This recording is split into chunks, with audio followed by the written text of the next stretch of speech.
taxpayer dollars to demand the release of deported, illegal, alien MS-13 terrorists. The Democrats and the media in this room have continually and wrongly labeled Kilmar Abrego Garcia as a Maryland father. There is no Maryland father. Let me reiterate. Kilmar Abrego Garcia is an illegal alien, MS-13 gang member and foreign terrorist who was deported back to his home country. And when Kilmar Abrego Garcia was originally arrested, he was wearing a sweatshirt with rolls of money covering the ears, mouth, and eyes of presidents on various currency denominations. This is a known MS-13 gang symbol of hear no evil, speak no evil, see no evil. Abrego Garcia was also arrested with two other well-known members of the vicious MS-13 gang. And two separate judges found that Abrego Garcia was a member of MS-13, and that finding has never been disputed. And just this morning, it was revealed through Maryland court documents that Abrego Garcia's wife petitioned for an order of protection against him for 2 instances of domestic violence in May of 2021.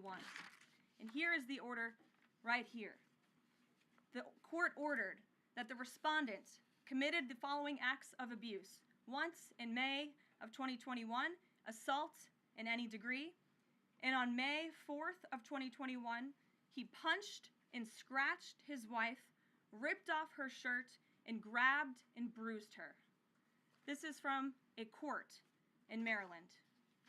So not only are Democrats rushing to defend an illegal criminal foreign terrorist gang member, but also an apparent woman beater.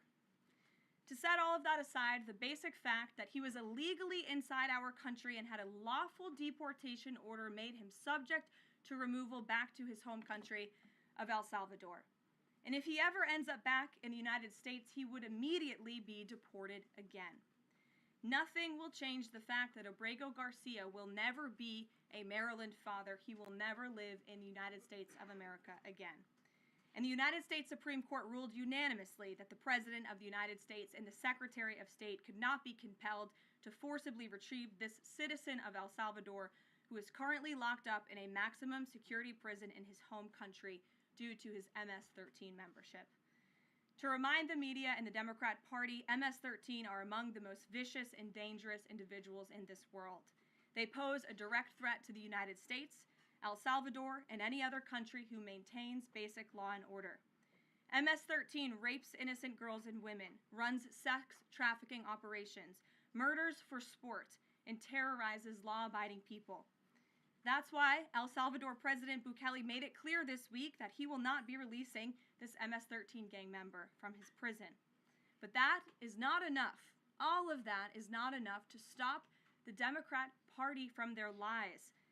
The number one issue they are focused on right now is bringing back this illegal alien terrorist to America. But where are the Democrats applauding the fact that southern border crossings just hit a historic low?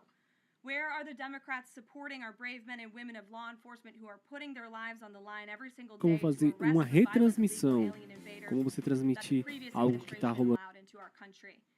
And where are the Democrats when innocent Americans are victimized by illegal criminals that Joe Biden let in?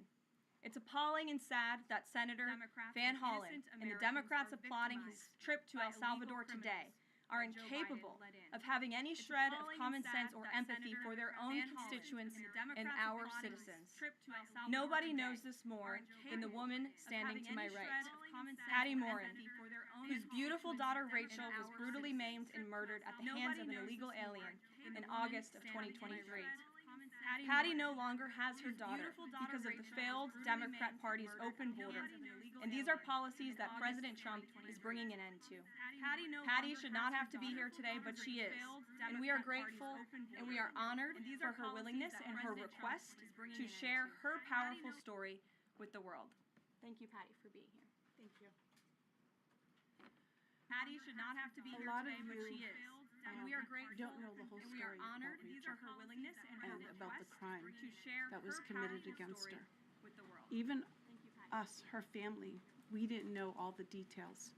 They kept most of it close to their chest, the detectives, because they didn't want to do anything to hurt the case, they wanted to keep the integrity of the case, so they kept everything close. I sat for the last 2 weeks in her trial, and we saw layer upon layer upon layer of evidence against the accused, an illegal immigrant from El Salvador. And the things that we thought, well, maybe this might have happened, we didn't know, but when we were at the trial, we got all the puzzle pieces. And I want to share some of those things with you. You know that Rachel's a 37-year-old mother. She has 5 children. We've walked the trail for the last 25 years that we've lived in Maryland. It's a safe place for our family. It's where we go to get a little bit of New England, because that's where we're from, New England. When she went on that trail that day, she was not planning on dying. She wasn't planning on walking to her death. She was planning on going to the grocery store with her girls afterwards. Victor Martinez, he waited for her. When she went, he waited for her to come closer. He saw her. He saw that there was nobody around. He attacked her. He dragged her 150 feet, blood gushing from her head. It left a 150-foot trail of her blood to the culverts, where he picked her up, he threw her against the wall of the tunnel, and he raped her. But before he did that, he stopped on that trail, and rocks, still stained with her blood, he used them to hammer her head against those rocks. They say at least 20 times they could count the cuts in her head. They said that when they did the autopsy, and I've seen the pictures, there's a 6-inch square in the back of her head where the skull is shattered the way that you would crush an eggshell in pieces. 3/4 of her brain hemorrhaged. Her right and left side of her face bashed in. Her beautiful face bashed in. Her head bashed in. Broken bones, fractures. He drags her some more. He drags her through the thorn bushes. She has all the scrapes and cuts on her body. There wasn't 1 inch of her body that didn't have some kind of injury, whether it's bruising, broken bones, contusions, the scratches. She had a fractured rib, fractured nose, fractured skull. And then he takes her into the tunnel, and he picks her up. He throws her against the wall. Blood is gushing from her head. Her hair is soaked in blood, and they showed us pictures of her body. Against the wall, outlined, the blood outlined her body, and you could see where the blood ran down around her as he was raping her. And then he threw her down and raped her some more. And then he strangled her because he didn't want her to be able to live to tell the story. They said that when they did the autopsy on her neck, that one of the things they do is they open up the neck and they look to see how far the injury is. And they went all the way down as far as an injury is possible, hemorrhaging in the muscles, because of how strong and violent the group was around her. These are the kind of people that have no compulsion. Like, to them, this is nothing. And when he was sitting in the courtroom, he actually looked like he thought he was going to be set free. There was no remorse on his face at all. This person took my daughter so violently and so gruesomely and so graphically that they sealed the pictures, because I don't want my granddaughters to see these pictures at all. These are the kind of criminals President Trump wants to remove from our country. These are the kind of criminals that we need to remove from our country. We are American citizens. Why should we allow people like this, violent criminals that have no conscience at all, to murder our mothers, our sisters, our daughters? I don't understand why there's even any kind of problem with this. And it's not that it's political, like the left or the right, although I understand different parties have used it in the past. But we have to look at it as we are American citizens. We need to protect our families, our borders, our children. I don't care about politics. Well, I do, but I want to preserve life. And that's the only reason why I have taken and spoken about Rachel all this time. If you're a mother here in the room, can you imagine standing there alive? You're alive. And someone comes and puts their hands into your chest and rips out your heart. That's what it feels like.